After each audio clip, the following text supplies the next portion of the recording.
get started. I'm absolutely delighted to introduce our speaker today, Antonio Del Sol.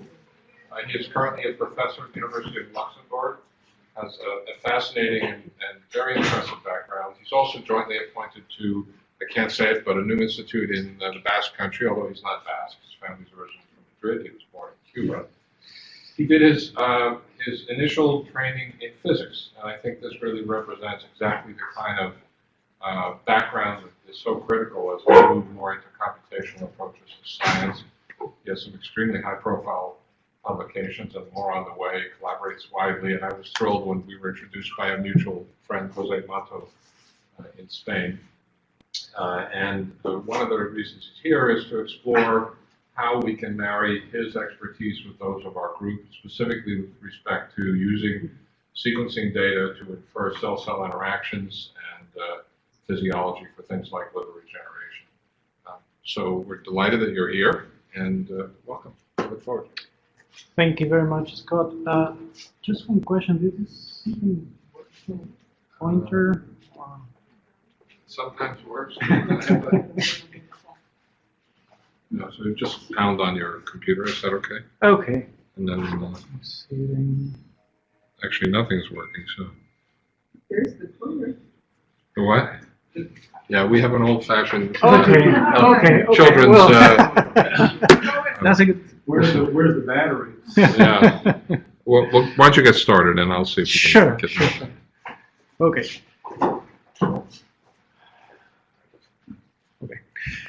So, yes, thank you. Thank you very much, Scott, for the introduction. This is my second time, actually, at the Mount Sinai.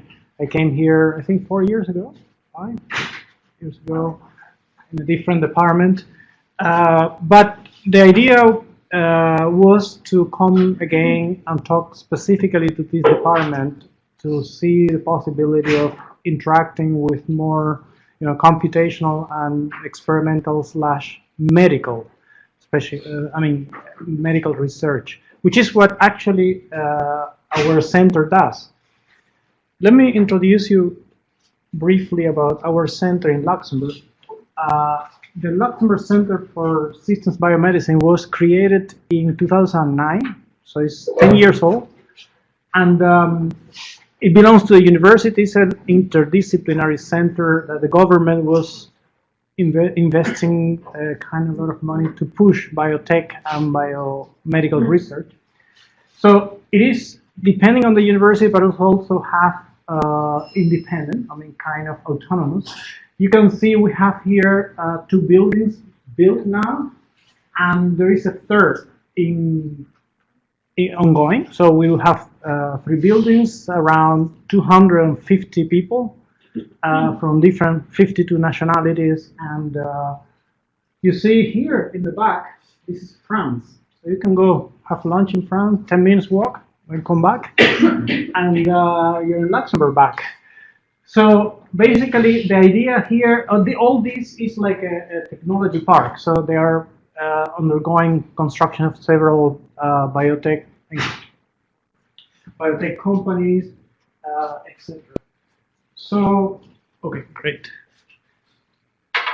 So even though the main focus of the biomedical center is neurodegenerative diseases, in particular Parkinson's disease, now they are more open to other diseases like metabolic diseases, heart diseases, etc., cancers. So my second affiliation, because as Scott mentioned, is I started another lab in SIG-Biogun, which is another biomedical center for cooperative research in bioscience in the north of Spain, Bilbao. And even though it's biomedical again, but their main focus is liver and also some neurodegeneration in this case, but mainly liver. Now, I would like to start with some of the goals of my lab in Luxembourg and now in Spain, which is mainly what we do is computational biology of stem cells and disease modeling. And basically, the main idea we do is to develop computational framework based on new theoretical concepts motivated by key problems in stem cell research and disease modeling. Basically, the idea here is the following. We can do, of course, purely bioinformatic research, data analysis, etc., which I always say is the boring part, but also the main idea is to build new models, conceptual models based on new concepts, where in the interaction with experimentalists or physicians, we can, our models new or generate new predictions, and then obviously the most rewarding is like validation of our predictions, hopefully leading to the discovery of new mechanisms in this case. So the second point is that we are also very much interested in the application of these computational models to address concrete problems in the area of translational regenerative medicine. I will briefly talk about that at the end, but it's not just simply in stem cell research, but also clinical application is one of our priorities at the moment. So basically, I could summarize as follows. We go from in silico predictions, then do some in vitro validations, and hopefully, ideally, to apply this into more medical research. I have to say that I don't know the audience here, but probably if it's not too computational, please ask me questions. I will try to use common language for everyone. Dumb it down. Yeah. No. But let me know if it's not something's not known. So in any case. So I just want to start with some current challenges and questions that we are very much interested in. For example, we are interested in addressing more the cellular reprogramming and differentiation problem, like, for example, understanding better the reprogramming and differentiation molecular mechanism.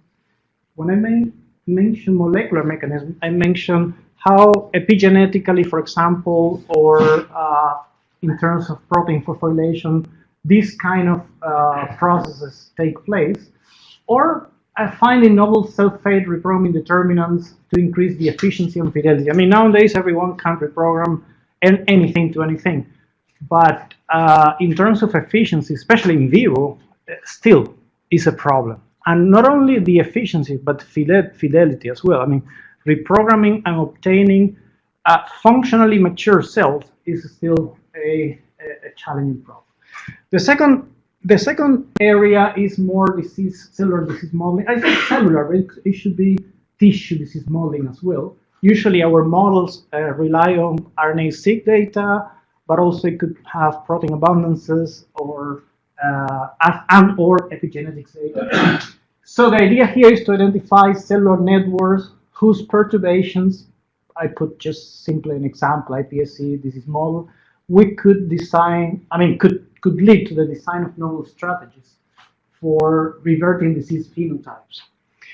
And the third kind of line that we are working on is more in the area of tissue regeneration. That's why the liver is one of the best models. Actually, we have also some collaborations in Europe with Eli Tanaka, probably on salamander. Just nothing to do with regeneration in salamander. How, as you know, salamander regenerates almost anything. And but understanding how the differentiation of different cells, how these cells interact with each other for regeneration is an open question. And in this particular case, I want to also mention tissue homeostasis as a kind of self-organized system. In many cases, you see that when, especially in regeneration, after amputating the limb of salamander, you see that all these processes, the blastema cells are formed, and then giving rise to different kinds of cells till it reaches a kind of, let's call it, self-organized system, homeostatic. And how this happens and how can be characterized is still a problem. Now we want to, for example, detect cellular environmental factors preventing stem cells to maintain these tissue homeostasis, given by diseases, toxins, inflammation, aging, etc., etc. Now I chose the title single cell, even though our models, we started modeling with bulk data, gene expression bulk data, methylome bulk data, But nowadays, of course, with single cell profiling, using different platform, of course, the situation is different. Now we not only is better to, from the biological point of view, to characterize new superpopulations and more specific, but even from the modeling point of view, is much better because we understand, for example, if you want to look at co-expression between genes, you know that these genes belong to the same cell and not just a bulk of cells put together. So in this case, of course, we have a number of different kind of subpopulations. And so the idea is to understand how, for example, if we follow a network-based approach, by network I mean, in this case, gene regulatory network or transcriptional regulatory network, how can we use these formalisms to, say, identify the gene regulatory network for different subpopulations in a heterogeneous population, and build the cell subpopulation specific gene regulatory network for each of them. Before we had bulk data, of course, everything together, but now we can see differences, and indeed, that is what precisely allows us to understand what are the differences in the topology of different subpopulations, and therefore how can we identify the so-called master regulatory transcription factors, or those transcription factors whose perturbations could allow the shift or the reprogramming, the transition from one subpopulation to the other. So in our lab, we have been following a kind of general framework, let's say. For those who do not understand the word Boolean model is a model where you have, like, the gene can be expressed or not expressed. It's not a continuous values. Even though we can use ordinary differential equation model with continuous values, but the problem is that when you're dealing with so many genes, ordinary differential equation becomes very cumbersome and computation very intractable. So that's why Boolean models are a good representation and have given good results. So the idea is to map the cell lineage landscape in the so-called Waddington landscape, or gene expression landscape. You have a multidimensional expression landscape where each cell here represents a steady stable state, right? So in the Waddington landscape. The idea is, if that is true, then, or if that's the underlying hypothesis, the idea is to identify what is the core gene regulatory network, not the wall, but the core, that maintain the stability of these cells, and therefore the ones that you can perturb or identify the so-called master regulatory genes that whose perturbations can reprogram these cells or differentiate. For example, the 4 Yamanaka factors are clearly in this core, and you can see that different combinations could, at least theoretically, lead to the transition from one state or for the reprogramming in this particular case. So now, one of the important points here in systems biology in general is the inference of gene regulatory network. Even though it's a long-standing problem, it's not. It's not just I would say it's not a trivial matter. If you really want to infer a proper network and not just put a bunch of interactions that might not be relevant, if you want to infer the gene regulatory network of specific cell type specific, condition specific, given by the gene expression data, well, that is a piece of work, and sometimes you have to do it, manually. By manually, I mean contextualized by the cell by cell. In this case, what we use basically is 3 sources of information, roughly speaking. We use databases of regulatory interactions. There is a commercial database called Metacore, which is kind of expensive. It's one license is about 17,000 euros a year. But they did text mining, manual curation, and then they, from millions of papers, and then they have, for example, somebody using ChIP-seq data and perturbation, functional perturbation experiment, that gene A regulate B and sit in the promoter or the enhancer of B, and so on. The problem is that what you have here is a compendium of many interactions of many cells in different conditions, because you don't have, obviously, for each cell type. But at least you could use this as a scaffold, initial database. Of course, importantly is the gene expression data, because that's what actually will contextualize our inference to the cell type, target cell type.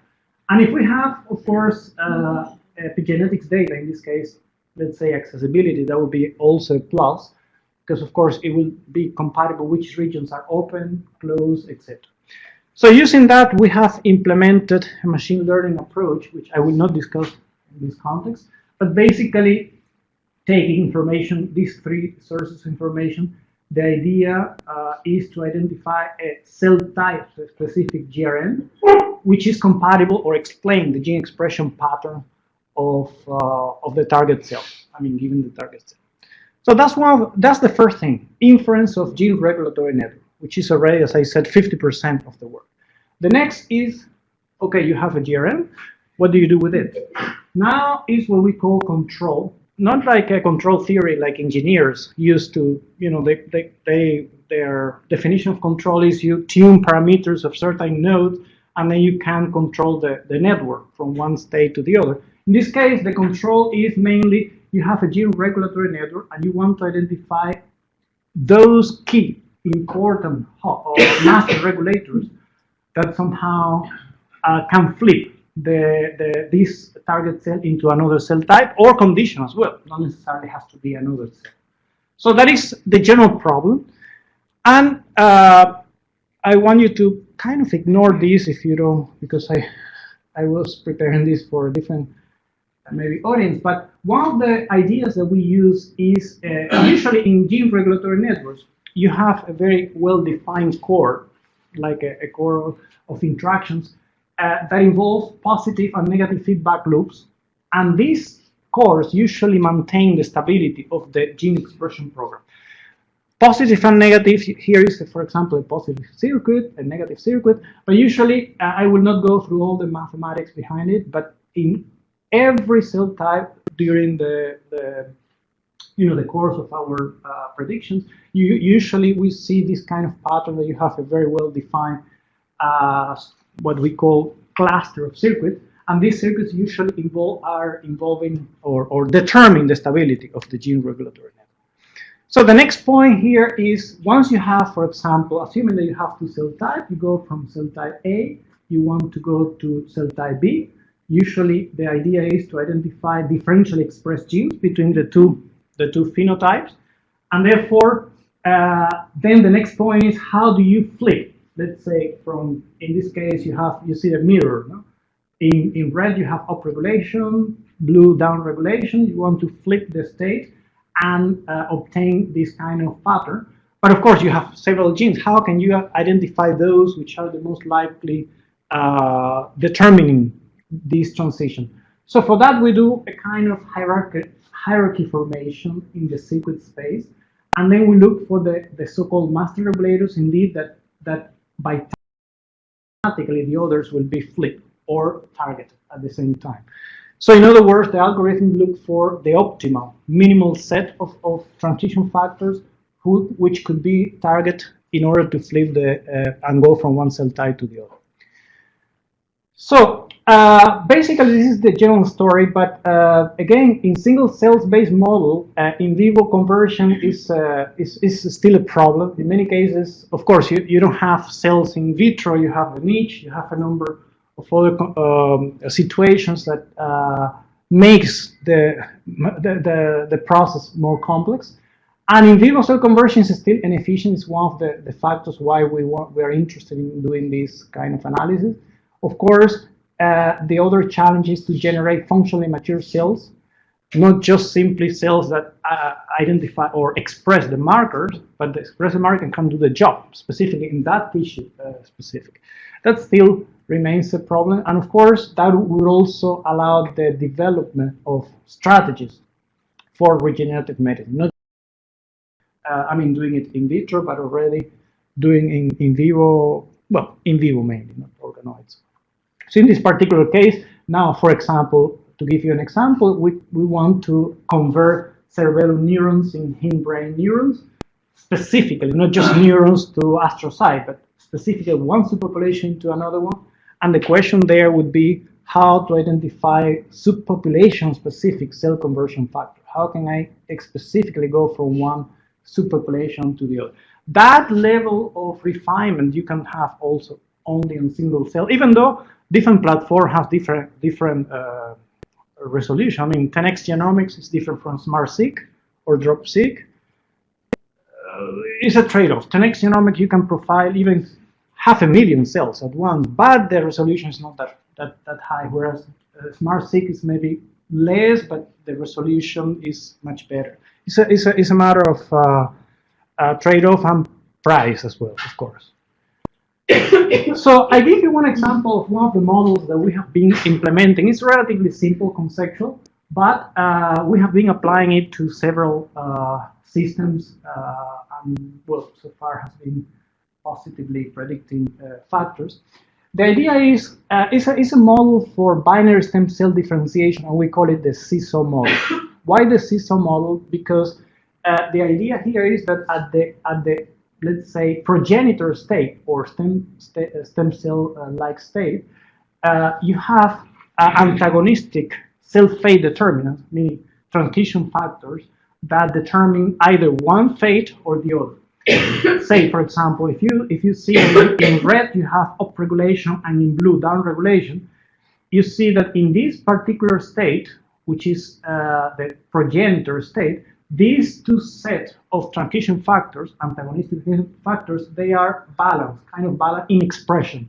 Whereas when one of the two goes up and like battling, no, one of the two get expressed, the other automatically get down-regulated, and you have a one fate here, whereas the opposite the opposite pattern determine the other fate.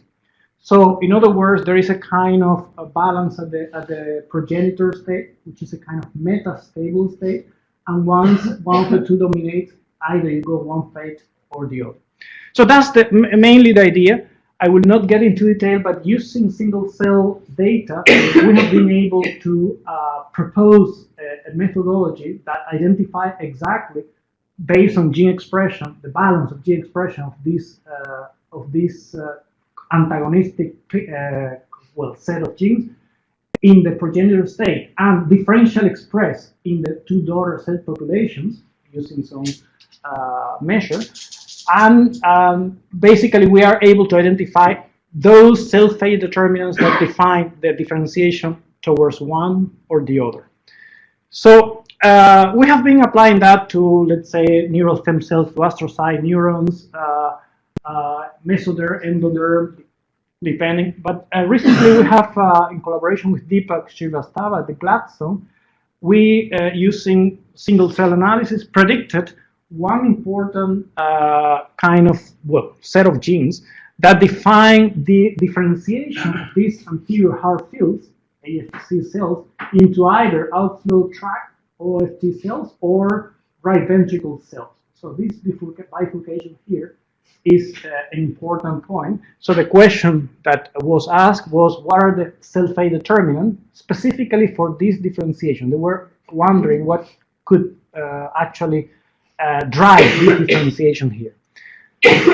So our analysis, as you can see, following the seesaw model, predicted this was on the top of our list, and predicted this interaction. These are interactions like activation, inhibition of these three genes. HAM2 was one of the top ones that was regulating the differentiation towards OFT.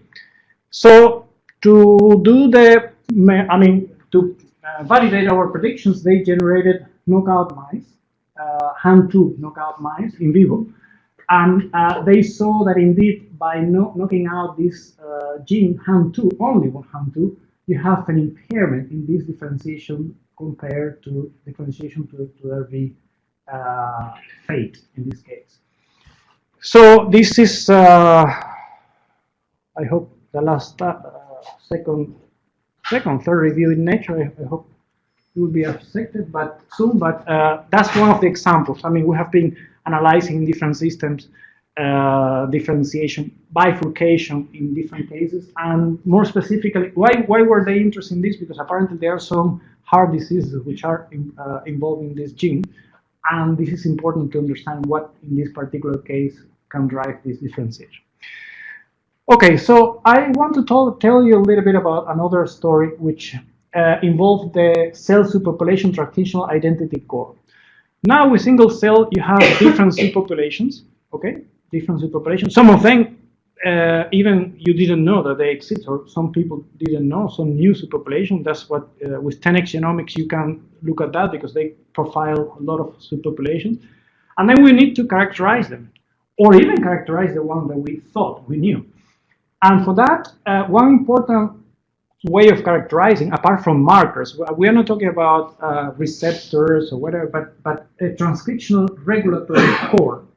I mean, a set of transcription factors that are unique for this superpopulation and therefore maintain the stability of that superpopulation. Again, following the same idea as before, how can we identify the identity transcriptional core that can be used, of course, to reprogram, let's say, one superpopulation to another. So the first thing is that the transcriptional identity core of TFs, they act synergistically. If you see the Yamanaka factors, they form a kind of super enhancer, meaning that they regulate each other and they are really, really synergistically acting as a core of transcription factor. They do not act independently. But also we can use, as I mentioned, this concept to perturb the transcriptional identity core to induce superpopulation reprogramming. This is one of the most important use. Now, the concept that we use here, this is coming from information theory, and mainly the idea is the following, that if you have, let's say, 3 genes, right? The synergy or the information, let's call it correlation if you like. It's not exactly correlation, but okay, let's assume that we have correlation between. The idea of synergy is that if you have correlation between 3 genes, the knowledge of these 2 genes together and this is greater than each of them individually about this. You see? Together, know more about this, each other, or correlate more, let's say, these 2 with this, than each of them individually with this. So there is a kind of synergy that emerge as the collective behavior of these transcription factors, and that can be captured by some equations or some mathematical formalism. Based on that, we propose a kind of methodology that given to identify the transcriptional identity cores, mainly. So you have, let's assume you have a heterogeneous population of cells with different subpopulations. Here you have n subpopulations. Now you have the target subpopulation that you want to identify the transcriptional identity core. You want to identify what is the set of transcription factors that uniquely identify this superpopulation and therefore not only identify but also stabilize it. So the method looks first of all for the pool of transcription factors that are expressed in as many cells as possible within the subpopulation and not in the others. So are uniquely expressed there. Since you're dealing with single cell data, you are able to see as a population all the cells and not in the other. And then when we have that pool, the algorithm looks for the minimum or the larger subset of those TF which are uniquely expressed here that form a synergistic core. They correlate as multiple transcription factors as I mentioned before. So basically, at the end of the day, what you have is an iterative algorithm that I will not discuss in detail, but basically at the end of the day, you have a kind of set of transcription factors which are uniquely expressed in the target superpopulation, not in the others.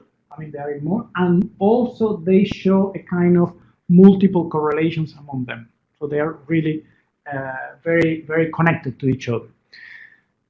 You also consider a gene, a specific gene is not expressed in the population. No. Expressed because basically we're interested in the identity core. If their identity. Sometimes if you shut something off, that it's ubiquitous. Yeah. But what identifies what is expressed in this case.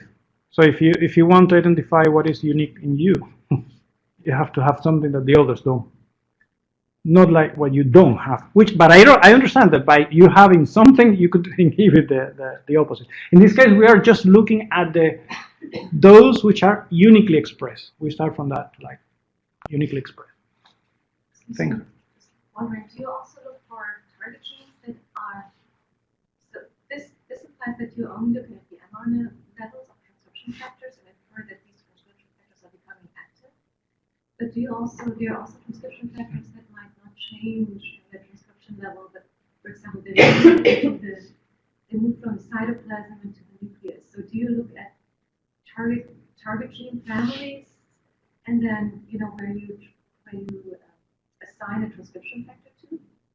For example, HNF alpha, known genes and target genes for HNF alpha, for example. Or we look. I mean, this method is based on whatever you give me, like gene expression data, based on. So what is your algorithm for identifying transcription factors? Maybe you have a gene expression, right? Yes. Cell by cell. Yeah. And then you have the expression of all transcription factors. So you're looking only at gene expression levels of transcription factors? Yes. I was maybe wondering about transcription factors that do not change the gene expression levels, Yeah. but their activity is maybe determined by their localization within that cell. Yeah, this method And you would cannot. be able to pick that up. That is I true. mean, That is something true. would be to implement a program. That is completely right. That is completely right. But if you give me that information, I can incorporate. The problem is that it's like when people say, well, yeah, use a gene mRNA and not proteomics. Well, if you give me proteomics, we can do that. But on the defect, here all we have is single cell RNA-seq. That's all we have. I mean, for many transcription factors, the target genes are known, Mhm. then you would expect that many of these gene families would come up together and that transcription factor is active. So this is what I'm inferring. If you have a second layer, we could also look at that. Yeah, but we don't have that information. That's the point. In You could database. run it indirectly with the gene expression analysis. No. The gene expression analysis gives you which genes are expressed, which transcription Yes, but factors are. these genes are being regulated by transcription. Yeah, but these are transcription factors. Yeah. Okay. So no. These are transcription factors that we start from the expression across all the cells in the population and not in the others. So you have all the first you select the transcription factors which are uniquely expressed. By uniquely, I mean in the majority of the cells. You never have 100%, but in all these cells and not in the others. But what she's trying to say is you don't only have RNA data about the transcription factors. When you do RNA-seq, you have information about all the messages that are present. Yeah. So what Young-Min is trying to say is you could do a backward inference about what the active transcription factor might be, because we know what sets of target genes translate back to a particular transcription factor. Yeah. So she's suggesting another layer that you might want to add is not to just start by selecting the transcription factors and focusing on them, but take the additional genes and based on what is actually present in that non-transcription factor messenger pool, infer what transcription factor must have been active. No, because in this Now, case. she's suggesting. Yeah. No, I understand why I would say. She's suggesting that this might be something. Yeah, but let me get into that. First of all, this you start with this, but this exactly gives you exactly that information. The synergy between them is unique. You cannot, and that in a way, that's why it's not a network-based approach. In this case, you don't know other genes that might be regulating as you were looking. But this is just a kind of, at least in most cases that we have seen with experimental validation, the identity TF transcription factors, all of them among them form a kind of core, synergistic core, transcriptional core. And that's, you can get it only based, well, I mean, this is just a first filter out, but most of the transcription factors, this is just a first pool.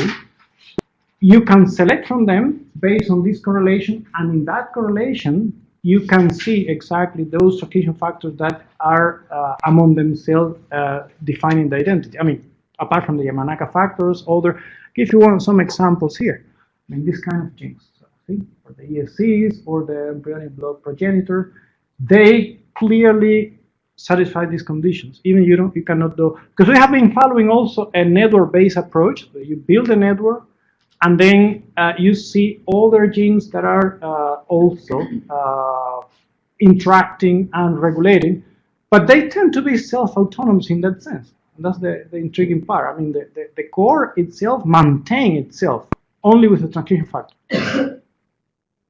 I don't know if that...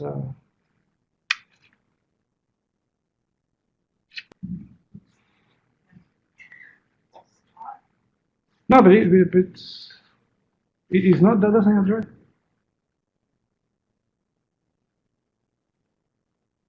Yeah, still on the gene expression number, if you look at the transcription factors, I think my question would still be interesting to me because, for example, I'm interested in a few transcription factors that I know they do not change, but their activity changes but just by the localization. And Yeah.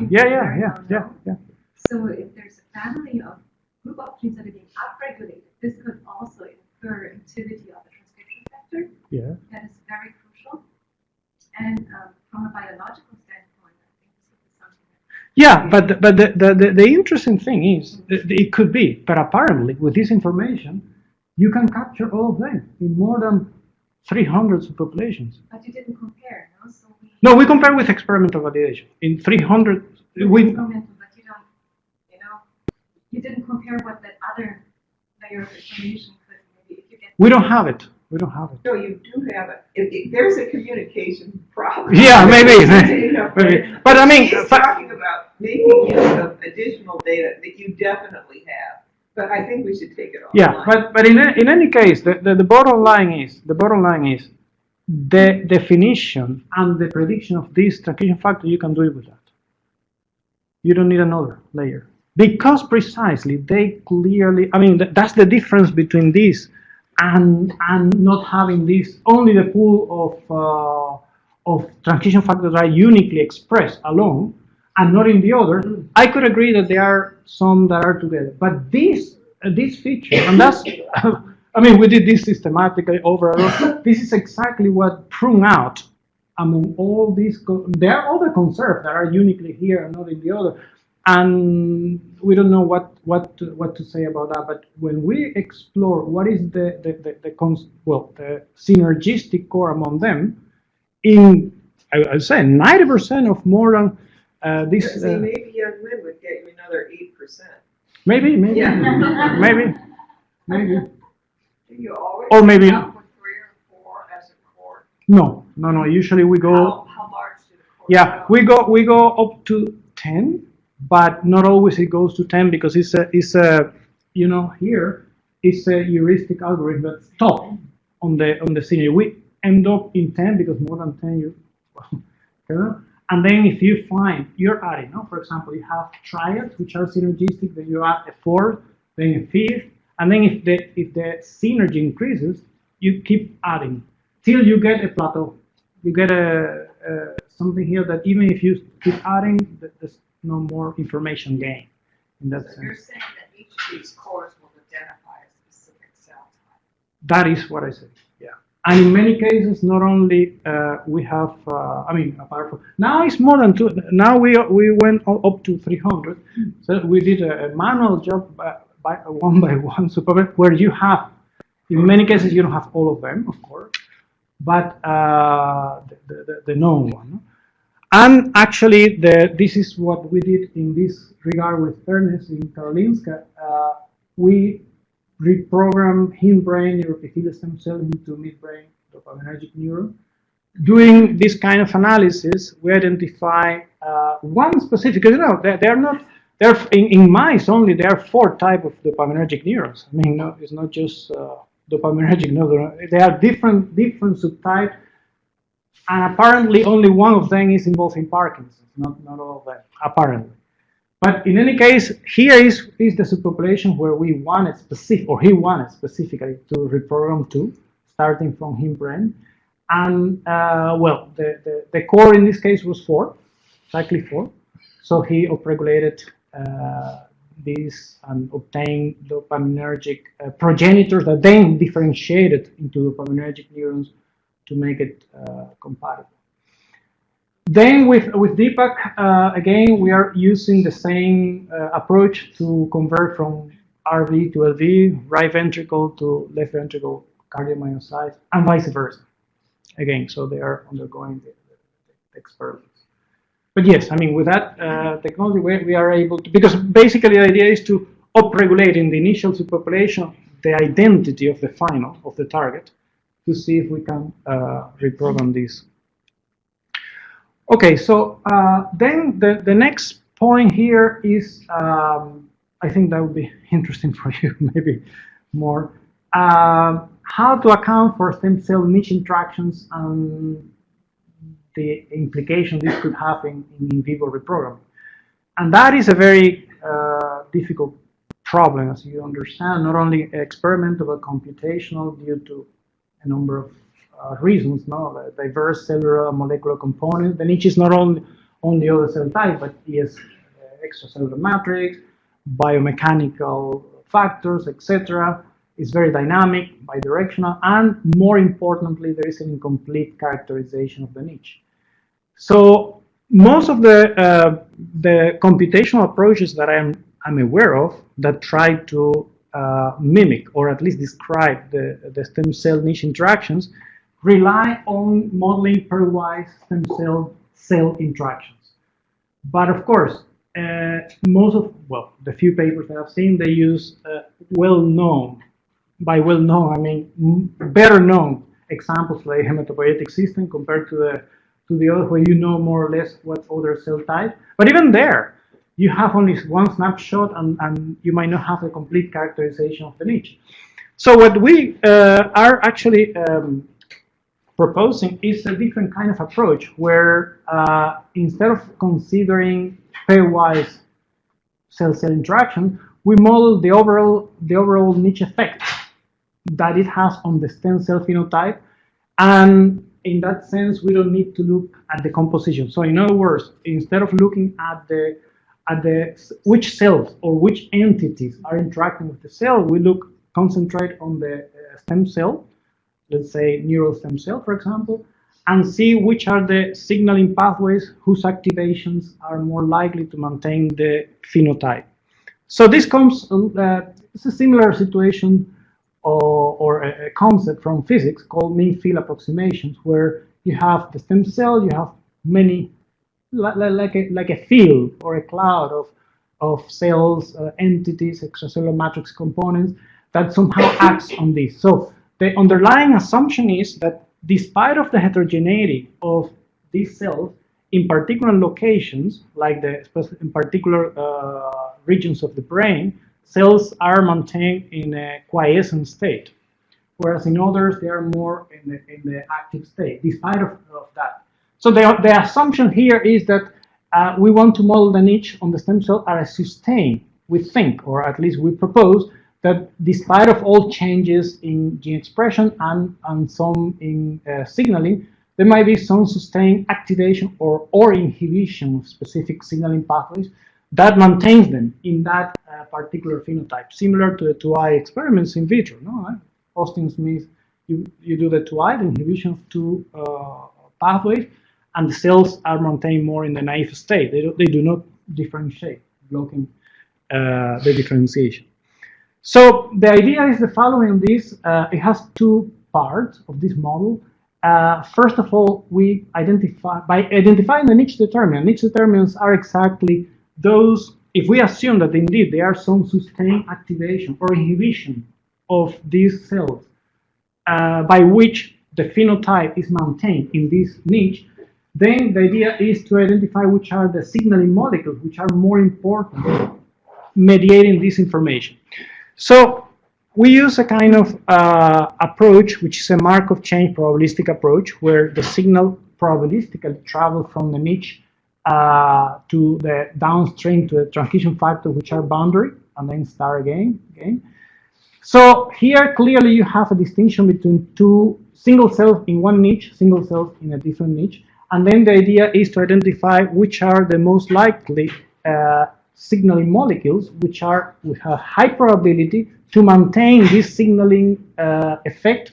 To maintain this signaling transmission of signal information, maintaining the phenotype. For example, in this case, it could be neural stem cell in a quiescent state, whereas here it could be in an active state.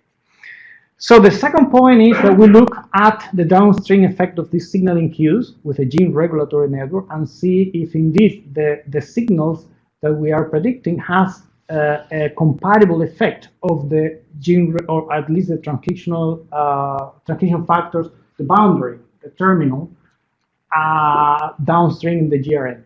So by doing that, we again compare these two situations, and we identify, for example, in each one, these two signaling molecules are important for maintaining the signal that maintain them in a quiescent state, whereas these one are important for maintaining the cells in an active state or proliferative state in this case. So we have been identifying the niche determinants, and then we applying, of course, to the 2i experiments, which is in vitro, but still is a good exercise to start seeing if the predictions make sense. And then we have been also looking at the experimental non-perturbation in different cell types. Here you see in different cell types you have, say, stem cells in quiescence versus active in the neural, and hair follicle long-term versus short-term, hematopoietic as well. So two phenotypes in that sense. Recently, in collaboration with Ana Villalba and Heidelberg, we apply our methodology for in vivo systems. We have young and old mice. You see, not only the older mice have less pool of neural stem cells, but also the ratio between active and quiescent is different. So you have all mice have less general absolute number of neural stem cells, but also most of them are in a quiescent state. So the idea was to compare the gene expression or RNA-seq expression from young and old, and applying our methodology to identify which signaling molecules could be perturbed if we want to change the rate, increase the number of active stem cells, neural stem cells in the old mice. Well, not to resemble completely, but at least to be close to the younger phenotype. So the predictions was this SFRP5, which is actually an autocrine signal from the Wnt pathway, and it was validated in vivo and in vitro experiments. So they did it after that, some validation in vivo with behavioral studies. It was just published 2 months ago. So this was a nice example because not only they did first in vitro, but then in vivo, and then they have to compare the amount of cells that were already active after blocking this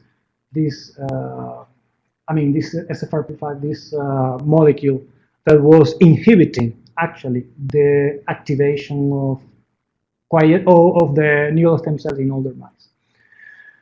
Okay, so there are a number of future directions that we are interested in following up. Now I mentioned that we were using single cell, and in some cases when we have single cell ATAC-seq, we can integrate. But one kind of course, data that is very difficult to get, if not, is single cell phosphoproteomics data. Apart from Gary Nodel's lab in Stanford, I don't know many people who can generate single cell phosphorylation states of intermediate molecules, and not genome-wide, of course, up to 40%. But with technology, of course, what I'm saying is that we can incorporate in the model more and more data, and that is a challenge already. How to improve this method by incorporating more data, different type of data. The other this is what I wanted to mention at the very beginning. We recently have an ongoing collaboration with Michele De Luca, the Stem Cell Center in Modena. He's a clinician, but he's the director of the Stem Cell Center, and then he's doing very, very nice work on stem cell transplantation. More specifically, they're looking at cornea regeneration. There are patients with depletion of stem cells in the cornea, limbus, and apparently the conjunctiva part, the stem cells, when you have an injury, since they don't have stem cells in the cornea, they'll try to take over and they blind them up. These patients get blind because of that. So the idea is to transplant or Michele's idea is to use oral mucosa or skin epithelial stem cells and then in vitro reprogram as close as possible to the cornea upon and before transplantation. And then for that, what we are doing is proposing a platform where we compare and then use exactly the technology or the methodology that I mentioned before, but in a sequential manner, which is a different, an interesting point. So if you, what we want to say the following: you have a population of cells where you have cells expressing the same transcription factor, like a tissue transcription factor, that subpopulation specific, and so on. And then in a kind of similar to development. So it's not a one-step process, but first you express the tissue common transcription factors, then you express the, let's say, the one branch of the tree subpopulation transcription factor, then more specifically, and so on. And it has been shown that this facilitates to some point the reprogram. We are trying to apply this to this case. In addition, of course, we want to extend the application of the signaling and gene regulatory network integration, the methodology for identifying which potential signals from the healthy or the age or disease niche impede the proper function of progenitor / stem cells, and therefore how to use that for a potential stem cell rejuvenation.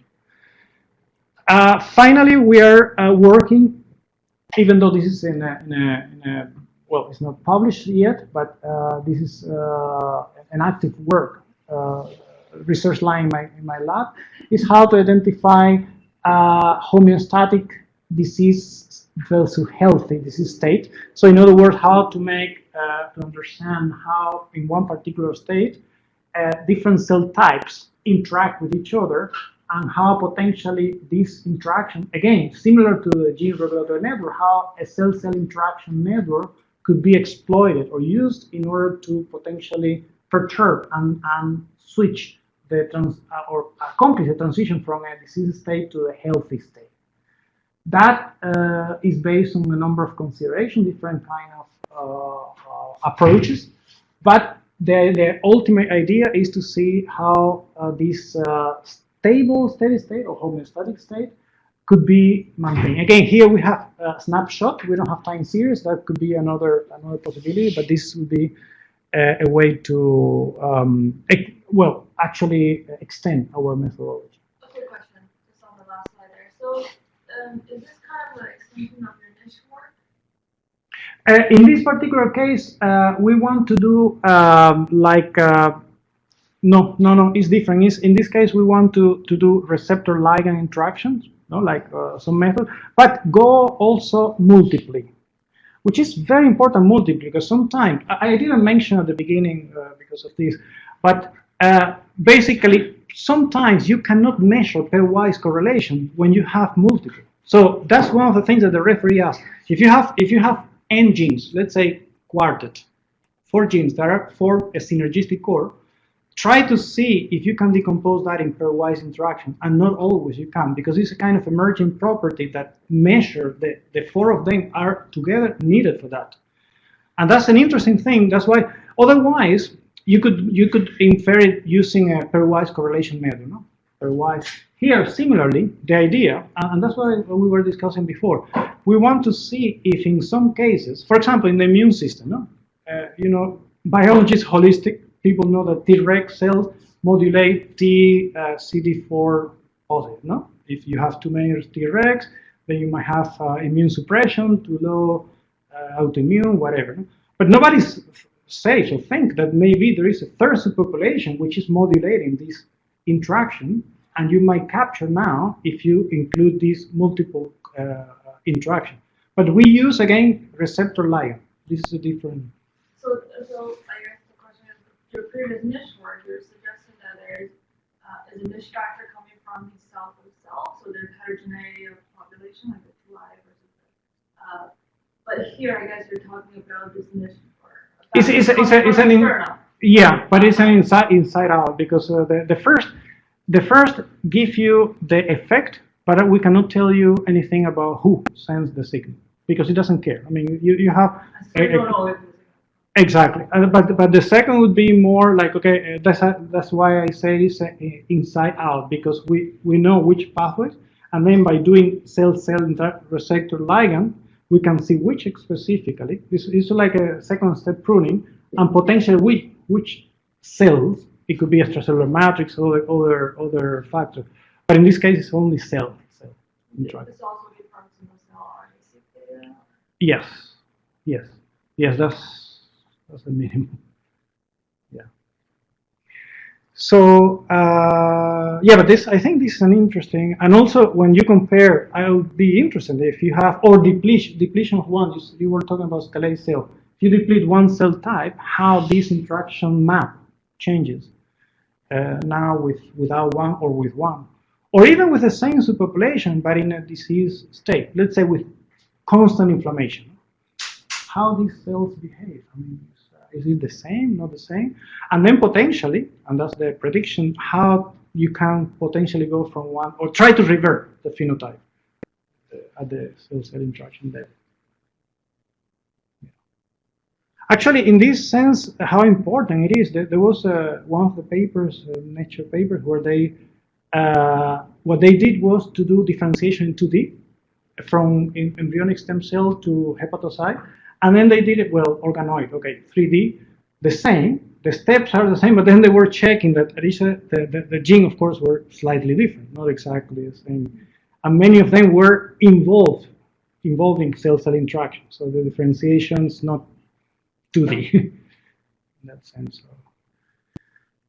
Okay, so then this is my group, some people that I have been only the collaboration that have been involved, except for George Church. I didn't mention here that we are integrating epigenetic with gene expression and using a computational model that explicitly takes into account chromatin marks and accessibility, identify the optimal combination or more efficient combination of transcription factors that can produce another cell type. So George in George's lab, there is a postdoc which is doing several experiments for validating this prediction, but I didn't talk about that. But yeah, thank you very much.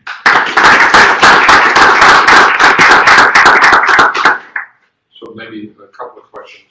Go ahead, Sandy. I have one more question. For your first part, when you're talking about the synergy, what is the biological process behind it? Is it transcription factors regulating other transcription factors, or do you think it's something else like estrogen and No, that was a referee question. Actually, we have to go. There are a lot of PPIs, protein-protein interactions, that you don't capture directly, because when you have the interactions from the database we had, you say, okay, protein A binds in promoter of protein, TFA binds the promoter of TFB, and the other, but they don't show correlation, whereas they perhaps form a complex and together binds, and that you don't see, you cannot capture in pairwise because you don't have enough data. I guess we're going to look into what's the behind the synergy. Yes. That was one. We took example, see what is the meaning. In many cases, there were protein-protein interactions, also enhancer promoter, because one binds here, the other here, but they are together. I mean, in a way, depending on the example. But we look at different cases, and we saw other biological mechanisms that are not, you cannot pick in traditional transitional regulatory network. So maybe a quick question. The niche story is, you could say, is a microenvironment story, and that certainly is critical for cancer. So are you applying these principles to microenvironmental signals that promote cancer? No, but we haven't collaborated yet with anybody from cancer. It would be an interesting story. It's exactly the same as the niche. So. Well, by the way, HAN2 is... How many people talk about the cancer niche?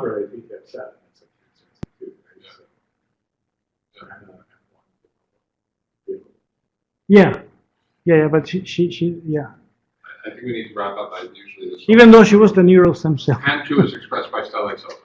Oh, really? Yeah. So you have a second. Thanks. It is. Confirmed.